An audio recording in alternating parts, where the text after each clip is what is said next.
विश्वानि देव सवितर्दुरितानि परासुव यद्भद्रं तन्न आसुव। ओम श्री परमात्मने नमः। ओम श्री गुरुभ्यो नमः। ओम सर्वेभ्यो नमः। ओम। वैदिक संस्कृति। वैदिक संस्कृति के इस अंक में हम स्वाध्याय कर रहे हैं अग्निहोत्र का। अग्निहोत्र जिसको देवयज्ञ हम कहते हैं। अग्निहोत्र देवताओं को भी हम कुछ दे सकें, एक ऐसा माध्यम है, एक ऐसा सुंदर, समस्त जगत का कल्याण करने का उद्देश्य जिसका हो जाए वो यज्ञ करना प्रारंभ करें। आप कल्याण कर सकते हैं अपने मित्रों का, आप कल्याण कर सकते हैं उन व्यक्तियों का जिनसे आप विशेष प्रीति रखते हैं, आप कल्याण कर सकते हैं अपने सगे संबंधियों का, आप कल्याण कर सकते हैं दरिद्र व्यक्तियों का, जो गरीब हैं, जो शोषित वंचित हैं, जो असहाय हैं। लेकिन मनुष्य उनका कल्याण करने की नहीं सोचता जो उसके शत्रु हैं, जिससे उनका बैर है, जिसने कभी उनको नुकसान पहुंचाया है। सामान्य वृत्ति की बात कह रहा हूं। मनुष्य उनका कल्याण करने की नहीं सोचता, उनसे तो तटस्थ रहता है। मैं नुकसान करने के लिए नहीं कह रहा हूं कि वो उनका नुकसान करने की सोचते हैं, वैसा भी नहीं सोचते, लेकिन उनका लाभ हो जाए वो ऐसा भी चिंतन नहीं करते, उनसे तटस्थ हो जाते हैं। लगभग समाज में ऐसा देखने में मिलता है। सामान्य स्तर पर व्यक्ति ऐसा करते हैं। कुछ इससे ज्यादा बढ़ करके करते हैं कि जो अपने शत्रु होते हैं, जो अपने जिन्होंने कभी दुख दिया है, उनका हमेशा अहित चाहते हैं। जब भी अवसर आता है वो हमेशा उनका विरोध करते हैं। लेकिन ऐसी कौन सी विधा है, ऐसी कौन सी पद्धति है जो हम किसी शत्रु का भी उपकार करें? ऐसी कौन सी पद्धति है? तो वो पद्धति है यज्ञ पद्धति। अग्निहोत्र के माध्यम से, अग्निहोत्र में जब आप हवि डालते हैं, अग्निहोत्र में जब आप यज्ञ करते हैं, घृत की आहुतियां देते हैं, तो उससे जो समस्त वातावरण शुद्ध होता है, जो छोटे छोटे इंसेक्ट हैं, कीट पतंगे, उनसे मुक्त होता है। बैक्टीरिया, वायरस आदि बीमारियों से जो वातावरण दूषित हो गया था वो शुद्ध होता है। उसका लाभ केवल आपके जो हित में कार्य करने वाले हैं उनको तो होता ही है, मनुष्य मात्र को होता है। सभी के लिए वातावरण शुद्ध होता है। अन्न जल की वर्षा होती है, अन्न प्राप्त होता है, वर्षा से अन्न की उत्पत्ति होती है, तो वर्षा का क्रम ठीक होता है, समय पर वर्षा होती है और अनेकों व्याधियों का नाश होता है। यज्ञ के ये लाभ हैं। और धीरे धीरे जिस व्यक्ति के प्रति किसी के मन में कोई घृणा, द्वेष, दुर्भावना भी है, और एक व्यक्ति यदि लगातार यज्ञ करता है, निरंतर परमात्मा को आश्रित मान करके और हृदय के इस भाव से कि सभी का कल्याण हो, सर्वे भवन्तु सुखिनः सर्वे सन्तु निरामयाः सर्वे भद्राणि पश्यन्तु मा कश्चित् दुःख भाग भवेत्, इस परम उदात्त भावना से जब यज्ञ कर्म किए जाते हैं तो निश्चित जानो जिस व्यक्ति के हृदय में आपके प्रति कोई द्वेष भाव भी है वो भी धीरे धीरे धीरे धीरे दूर हो जाता है। जब प्रातःकाल यज्ञ की सुगंधित वातावरण, और जब वो व्यक्ति विश्वास लेता है तो एक न एक दिन तो उसके मन में भी ये बात आएगी कि ये देखो नियम के पक्के हैं, सात्विक व्यक्ति हैं, प्रतिदिन यज्ञ करते हैं, हमें ऐसे व्यक्ति से दुर्भावना, ऐसे व्यक्ति से हमें द्वेष नहीं करना है, ऐसे सात्विक व्यक्ति से हमें द्वेष नहीं करना है। भले ही वो आपके पास आकर के अच्छी अच्छी बातें ना कहे, लेकिन उसके मन के किसी कोने में आपके प्रति उदात्त भावना प्रकट हो जाएगी। ऐसा है यज्ञ। शत्रुओं को भी मित्र बनाने की सामर्थ्य रखता है यज्ञ। और अंततः हमारी वैदिक संस्कृति, यज्ञ में अंग स्पर्श मंत्रों के विषय में बात चल रही है। तो हम बातें कर रहे थे, ओम वांगमास्यस्तु, ओम नसोर में प्राणोस्तु, ओम अक्षणोर में चक्षुरस्तु, ओम कर्णयोर में श्रोत्रमस्तु। ओम कर्णयोर में श्रोत्रमस्तु, कर्णयोर में दोनों कान, कर्णयोः, राम रामयोः, ऐसे द्विवचन का रूप है कर्णयोर, दोनों कानों में, कर्णयोर में मेरे, मेरे दोनों कानों में श्रोत्रमस्तु, श्रोत्र इंद्रिया, मैं जो श्रोत्र इंद्रिया है, जो सुनने का कार्य करती है, वो मेरी ठीक ठीक बनी रहे, बलवती रहे। मेरे दोनों कानों में सुनने की शक्ति सदैव बनी रहे।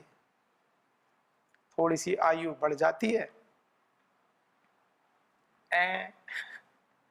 ऐसे करने लगते हैं बार बार।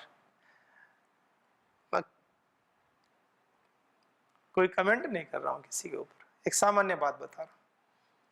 सुनने की शक्ति कमजोर हो जाती है। बच्चों को समस्या होने लगी है, हियरिंग प्रॉब्लम होती है, हियरिंग डिवाइस लगाते हैं, कान में लगा के रखते हैं ताकि ठीक से सुनाई दे। छोटे छोटे बच्चों को होने लगी है।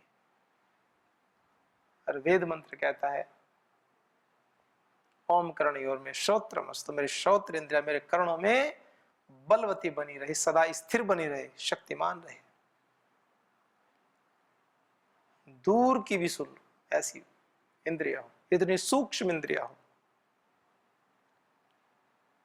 और प्रतिदिन यज्ञ करते समय देवताओं से प्रार्थना करते हैं, उस परमपिता परमात्मा साक्षात जो समस्त सृष्टि का कर्ता धर्ता नियंता है, उससे जब हम ये प्रार्थना करते हैं कि मेरी कर्णेंद्रिय में सुनने की शक्ति सदैव विद्यमान रहे, तो भाव मन में उत्पन्न होता है। और यज्ञ कर रहे हैं, साकल्य से आहुति देते हैं, दीर्घ श्वास लेते हैं, प्राणायाम करते हैं, और आधा घंटा 1 घंटा यज्ञ वातावरण में रहते हैं, तो औषधीय तत्व भी हमारे शरीर में जाते हैं।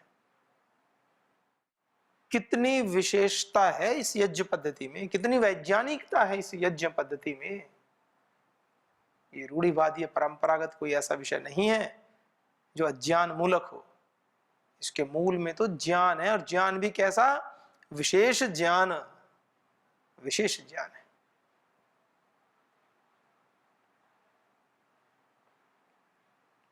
एक एक इंद्रियों के विषय में, मनुष्य के जीवन के विषय में ऐसी ऐसी बातें कही हैं। जैसे कहते हैं ना फाइनल स्टेटमेंट, फाइनल स्टेटमेंट में यह उपमा दी जाती है, जी कलम तोड़ दी उन्होंने, तो ऐसा क्या, बस कलम तोड़ दी। कलम तोड़ना कहां से आता है? जब जज किसी को डेथ पेनल्टी सुनाता है कि हैंग टिल डेथ, किसको जब तक लटकाओ फांसी पे जब तक इसके प्राण ना निकल जाएं। कोई दुर्दांत अपराधी हो, कसाब जैसा, तो उसको जब सजा सुनाई जाती है कि इसको फांसी पे लटकाओ मृत्यु पर्यंत, तो जब जज वो फैसला सुनाते हैं न्यायाधीश, तो जिस पेन से लिखते हैं उस पेन को तोड़ देते हैं, फिर उससे वो दोबारा कोई स्टेटमेंट नहीं देते, तो उसको कहते हैं कलम तोड़ना। माने उसके जीवन का अंतिम निर्णय हो गया, बस अब उसके विषय में कोई और निर्णय होगा ही नहीं, क्योंकि मर गया व्यक्ति, अब क्या निर्णय होना उसका, अंतिम निर्णय हो गया। तो वेद की जो बातें हैं, वेद के जो सिद्धांत है, वे अल्टीमेट होते हैं, अंतिम होते हैं। उस सिद्धांत से आगे कुछ हो ही नहीं सकता। आप कहेंगे नहीं हम तो रिसर्च करेंगे, आप रिसर्च भी उन्हीं सिद्धांतों की करेंगे, आप जितना भी खोजेंगे तो उन्हीं सिद्धांतों पर। अब कोई व्यक्ति सोचे, खोज करे और कहे कि जल में हाइड्रोजन और ऑक्सीजन होते हैं, तो हाइड्रोजन और ऑक्सीजन प्रकृति में पहले से उपस्थित हैं, आप केवल पता लगा रहे हो, उत्पन्न नहीं कर रहे हो। जितनी भी वैज्ञानिक रिसर्च होती है, आप करंट खोजते हो, वो है। आप गैसेस खोजते हैं, वो गैसें हैं, प्रकृति में पहले से मौजूद हैं, परमात्मा ने बनाई हुई हैं, हमें नहीं पता। हम तो बनी हुई चीजें जो हैं उनके विषय में बता रहे हैं। गुरुत्वाकर्षण का नियम पहले से है। जब वो फल किसी के ऊपर गिरा होगा तब न्यूटन ने बताया कि मैंने फल को देखा। उससे पहले हमारे शास्त्रों में कितना इसका विस्तार है, भरा पड़ा है। फल तो गिरता ही है, जब से सृष्टि की उत्पत्ति हुई है फल तो गिर रहा है, गुरुत्वाकर्षण तो है ही। हमारे वैदिक शास्त्रों में इसका विस्तार से वर्णन मिलता है। लेकिन खोजने से पता चलेगा मूल तो कैसे कार्य करता है। अन्वेषण का विषय है, उत्पत्ति का विषय नहीं है, ध्यान दीजिए। उत्पत्ति का विषय नहीं है, अन्वेषण का विषय है, खोज का विषय है। इसलिए कहते हैं परमात्मा को खोजो। उत्पन्न करना हमारे सामर्थ्य से बाहर है। परमात्मा तो है, उत्पन्न थोड़ी करेंगे उसको कि हम साधना कर कर पूजा पाठ करते हुए योगांगों का अनुष्ठान करते हुए परमात्मा को अपने अंदर उत्पन्न कर रहे हैं। ऐसी भ्रांति में मत रहना। परमात्मा को उत्पन्न मनुष्य कैसे कर सकता है? जैसे आजकल कभी कभी देखा होगा आपने, कुछ बोलते हैं तो किसी को ठेस लग सकती है, इसलिए ज्यादा इसका प्रचार करते नहीं।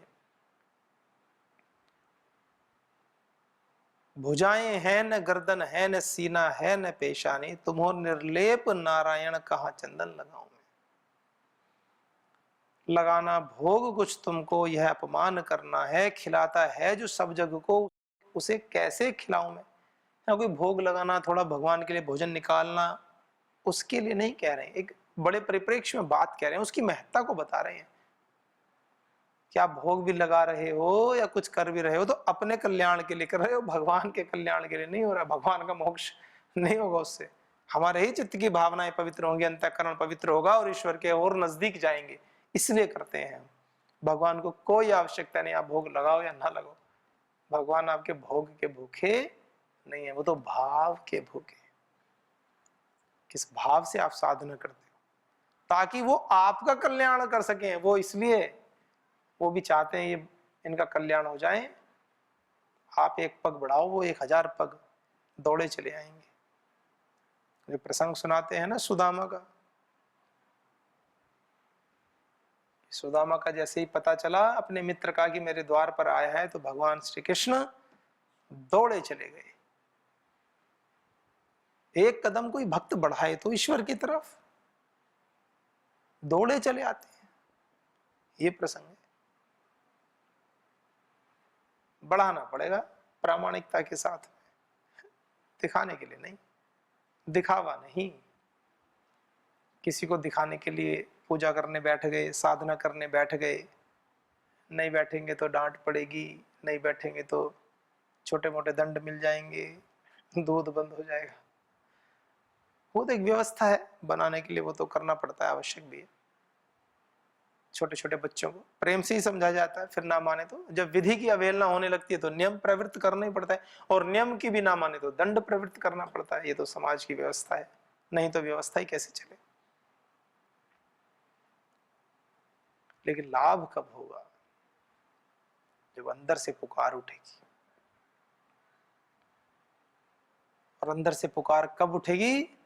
जब हम स्वस्थ होंगे, व्याधि मुक्त होंगे, हमारी इंद्रियां सबल होंगी।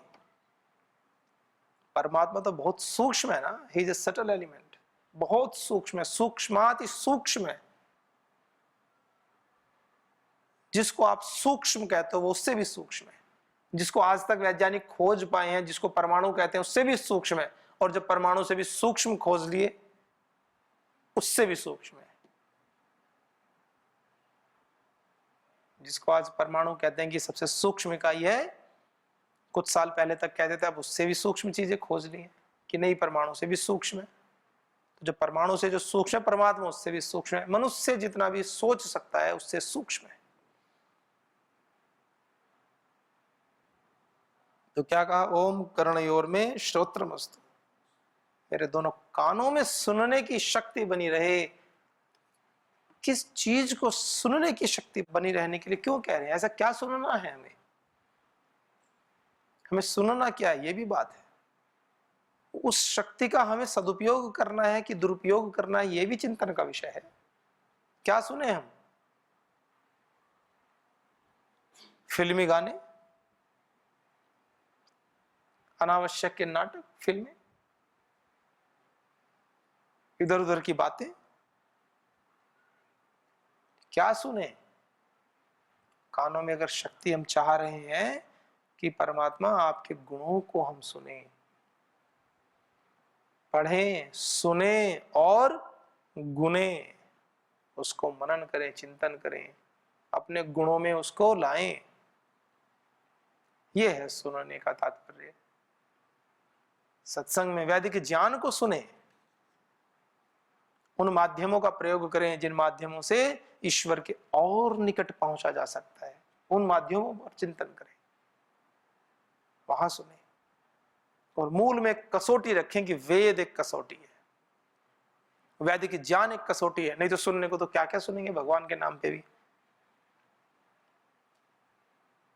अंगोरा भांग रगड़ के बोली और पता नहीं क्या क्या फूहड़ गाने चलाते हैं, हृदय भी तड़प उठता है। जिसको योगेश्वर कहते हैं, योगी भगवान शिव, क्या बना दिया उनको?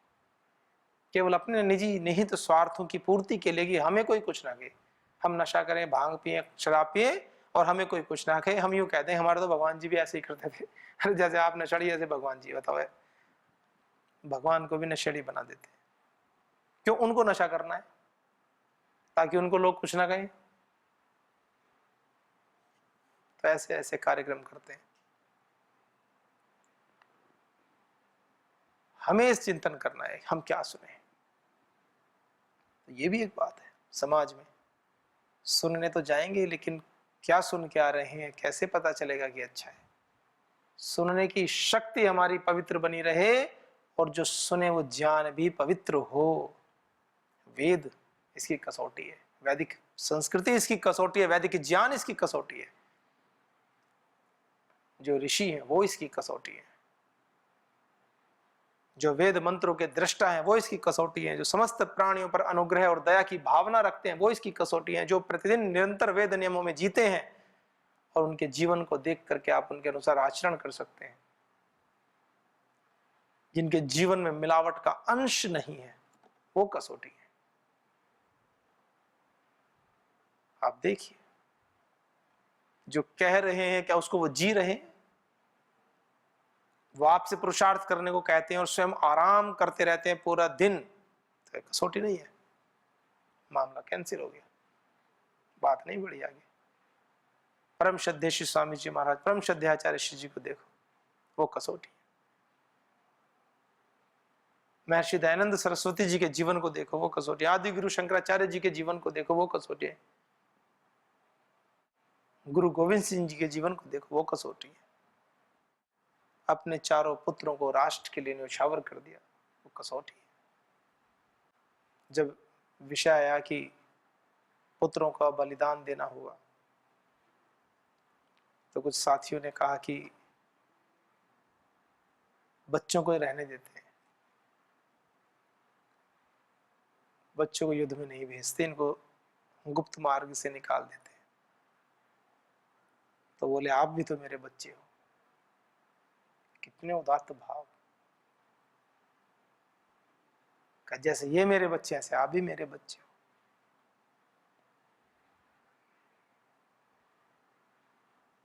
वो कसौटी है, प्रामाणिकता है, वो न्याय है।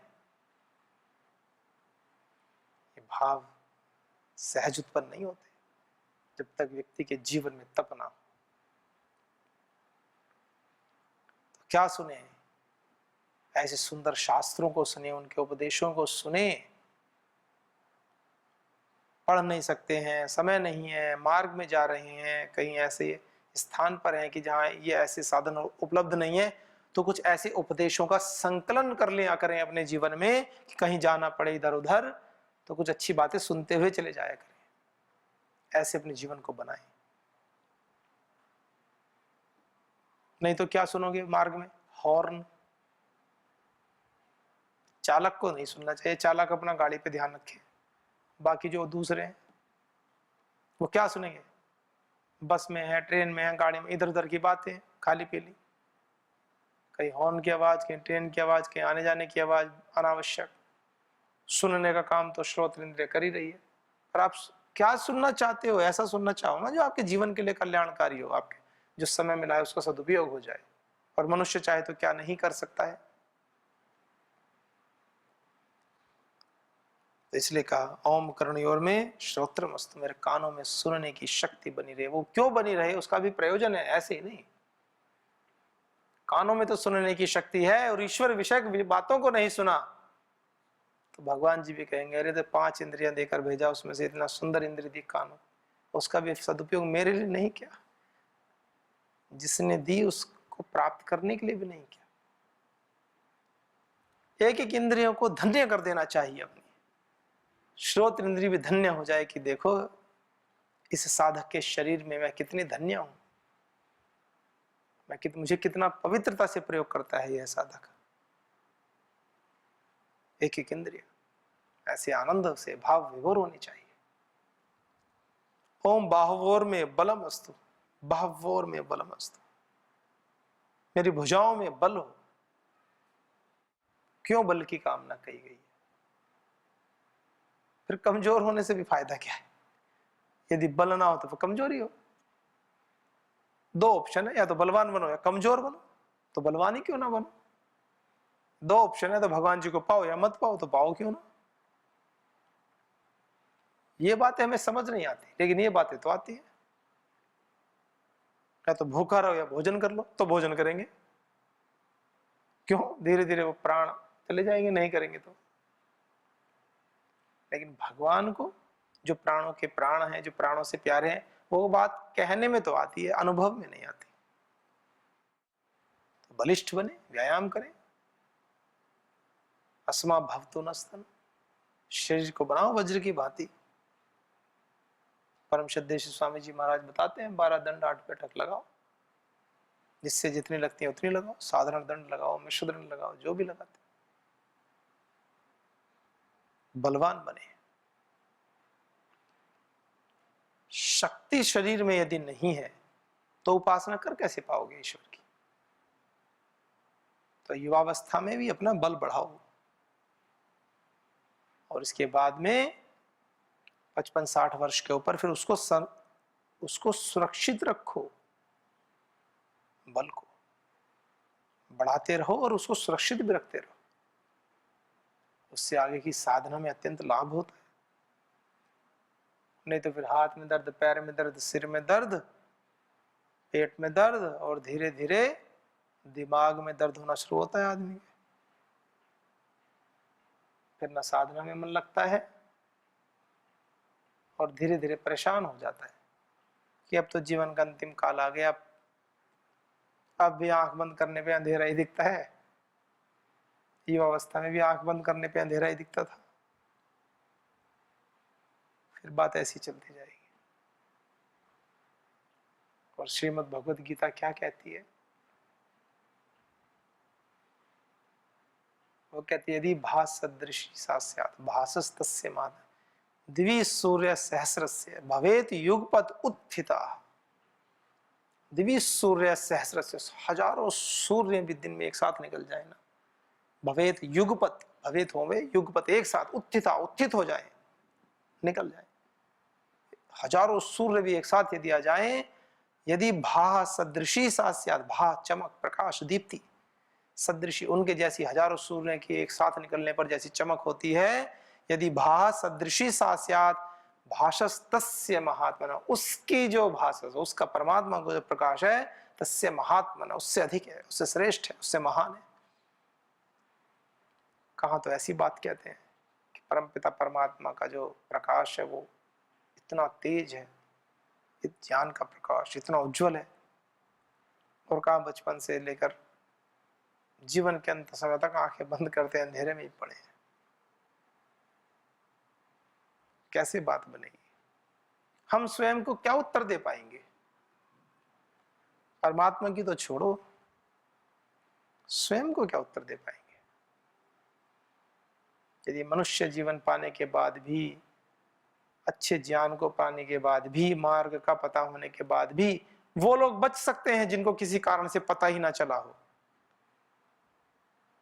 उनको पश्चाताप नहीं होगा। लेकिन जिन व्यक्तियों को पता है, जिनको मार्ग का पता चल गया है, जिन्होंने खोज लिया है अपनी प्रकृति को, जो चाहते भी हैं चलना, फिर भी वो यदि नहीं चल पा रहे हैं, तो कैसे अपने आप को संतुष्ट करोगे? संसार के समस्त बंधन तो मायाजाल की तरह हैं। कैसे मायाजाल है? आप अपनी आयु देख लो, कितनी आयु है? किसी की आयु 40 साल है। आप देखो ना 41 साल पहले अपने अस्तित्व को खोजो प्रकृति में, अपने समस्त संबंधियों में खोजो अपने अस्तित्व को कि 41 वर्ष पहले आप कहां थे। कहीं नहीं पाओगे। और आपके परिवार में, संबंधी में जिन व्यक्तियों का शरीर पूरा हो गया उनको खोज लो, कहीं नहीं पाओगे। ये बड़ा भयानक चेहरा है संसार का और सत्य है। इसीलिए शास्त्र कहते हैं कि ईश्वर को और मृत्यु को, दोनों को सदैव याद रखना चाहिए। जीवन के दोनों सत्यों को साथ लेकर चलना चाहिए। भगवान याद रहेंगे तो भगवान समर्थ हैं, ऐश्वर्यशाली हैं, शक्तिमान हैं, सर्वज्ञ हैं, तो जीवन में सदैव उत्साह बना रहेगा कि ईश्वर जैसी कोई सत्ता भी है। और मृत्यु को याद रखेंगे तो बुरे कर्मों से बचे रहेंगे कि ये भी एक जीवन का सत्य, एक दिन जाना है, एक दिन जाना है। मनुष्य जीवन में बुरे कर्मों से बच जाता है, फिर वो अपने कर्तव्य कर्मों में लगा रहता है। तो इस प्रकार से ओम भावोर में बलम अस्तु, मेरी भुजाओं में बल हो। हम सब की प्रार्थना है कि हमारी भुजाएं बलवान हो। तो आइए ऐसे हमारा शरीर पूरा अच्छा ताकतवर बना रहे, स्वस्थ रहे, हम लंबा जिए। इन्हीं शुभ भावों के साथ आज के अंक को विराम देते हैं।